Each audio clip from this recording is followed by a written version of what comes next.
We come together today to honor the life of Aldo Parisot. 100 years young, our beloved mentor, guide, provocateur, and friend. As I thought through what I would say on such an occasion, I was continually drawn to an image that Mr. Parisot shared with me over 50 years ago. I had just returned from winning a national competition, and his words to me, in his typically direct and instinctive manner, were as follows: "Don't get a big head. It's just a drop in the bucket." So to turn this metaphor literally on its head, let me say to you, my dear friend Aldo Parisot, 100 years into a life of remarkable achievement, of service to Yale, to music, to your native land of Brazil, to your hundreds of students dotted around the world, your bucket has long since overflowed.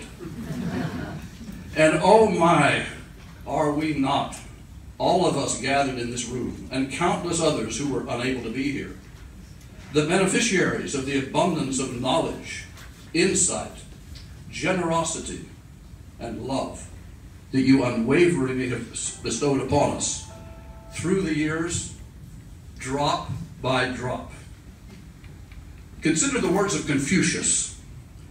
If you think in terms of a year, plant a seed. If in terms of 10 years, plant trees. If in terms of 100 years, teach the people. In so many ways, your life, Mr. Parisot, is an enduring testament to the wisdom of these words.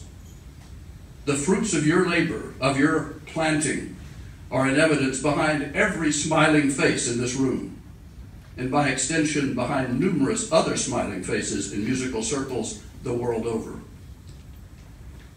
It occurs to me that such an amazing life rarely unfolds in isolation, without a central core of love and support provided by family and friends.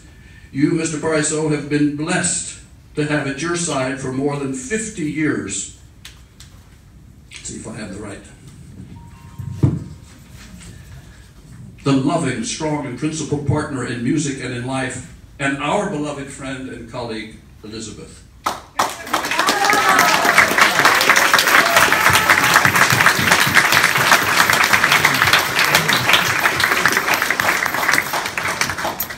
As a brief aside, I want to share with you the charming words of the American humorist Will Rogers. There are two theories on how to win an argument with a woman. Neither of them works. Be that as it may, there are three other pillars of support holding up your overflowing bucket of life achievements, Mr. Parisot.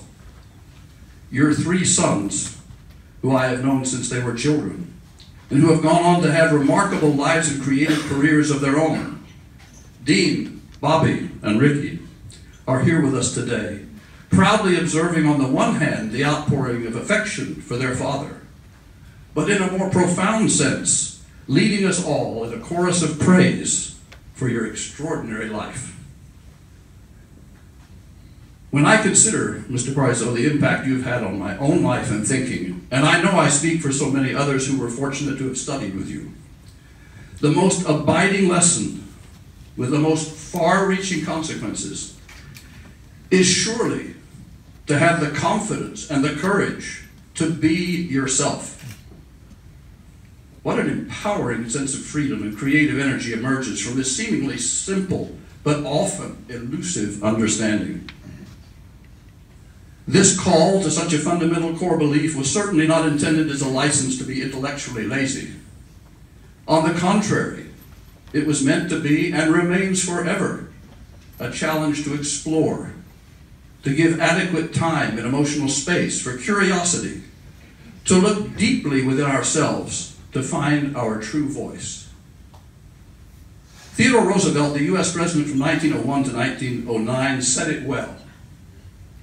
I care not what others think of what I do, but I care very much about what I think of what I do. That is character. Does this not sound like the credo of Aldo Parisot? Of course, we shouldn't neglect the importance of imagination, hard work, dedication, and passion, other vital ingredients of the Parisot doctrine, which are summed up beautifully in this concise and poignant Japanese proverb. Vision without action is daydreaming, and action without vision is a nightmare. So many indelible and personal memories well up at a time like this, and by no means all to do with cello playing, musical phrasing, or exalted philosophical ideas. I remember vividly one morning in Guilford, where I'd stayed for a few days in preparation for a competition, when Mr. Parisot came to breakfast with a huge smile on his face, having just had an excited phone call from Rhodus Earl, his colleague and the violin professor at Yale at the time. In short, Rhodus had called to say, "Aldo, I've just received the most remarkable admission tape that I've ever received in my life. This violinist played the 24th Caprice of Paganini, and every note was like a pearl, and at such speed, and it was just incredible." So Aldo came into breakfast, sat down, told us of this call, and then he said, "I'm the one who sent him that tape." He said, "I recorded it at 33 and a half, having transposed it to the correct key, so that when it was played at 78, it would sound just like a violinist."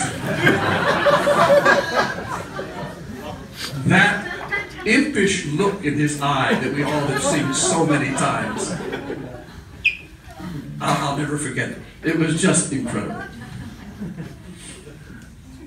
Aldo Parisot came into this world in a small town in northern Brazil a century ago, in the same year as Leonard Bernstein, Nelson Mandela, Sam Walton, Ray Charles, Pearl Bailey, Rita Hayworth, Billy Graham, and the Danish architect Jørgen Utzon, designer of the iconic Sydney Opera House.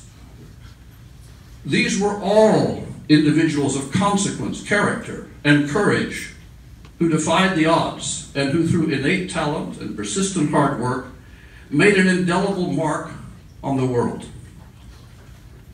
Aldo Parisot deservedly stands as a distinguished member of this elite class of 1918. It is interesting to note, historically speaking, what a consequential year 1918 proved to be.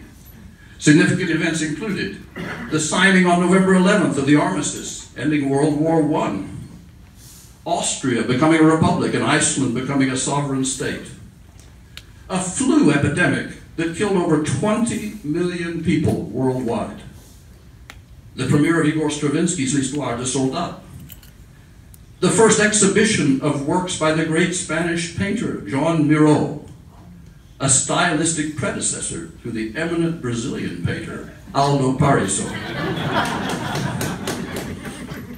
The first music festival held in Pittsfield, Massachusetts, which became known as Tanglewood, sponsored by Elizabeth Sprague Cooley, who the previous year, together with her mother, provided the financial support to build the recently renovated Sprague Hall. The founding of the Theater Guild of New York.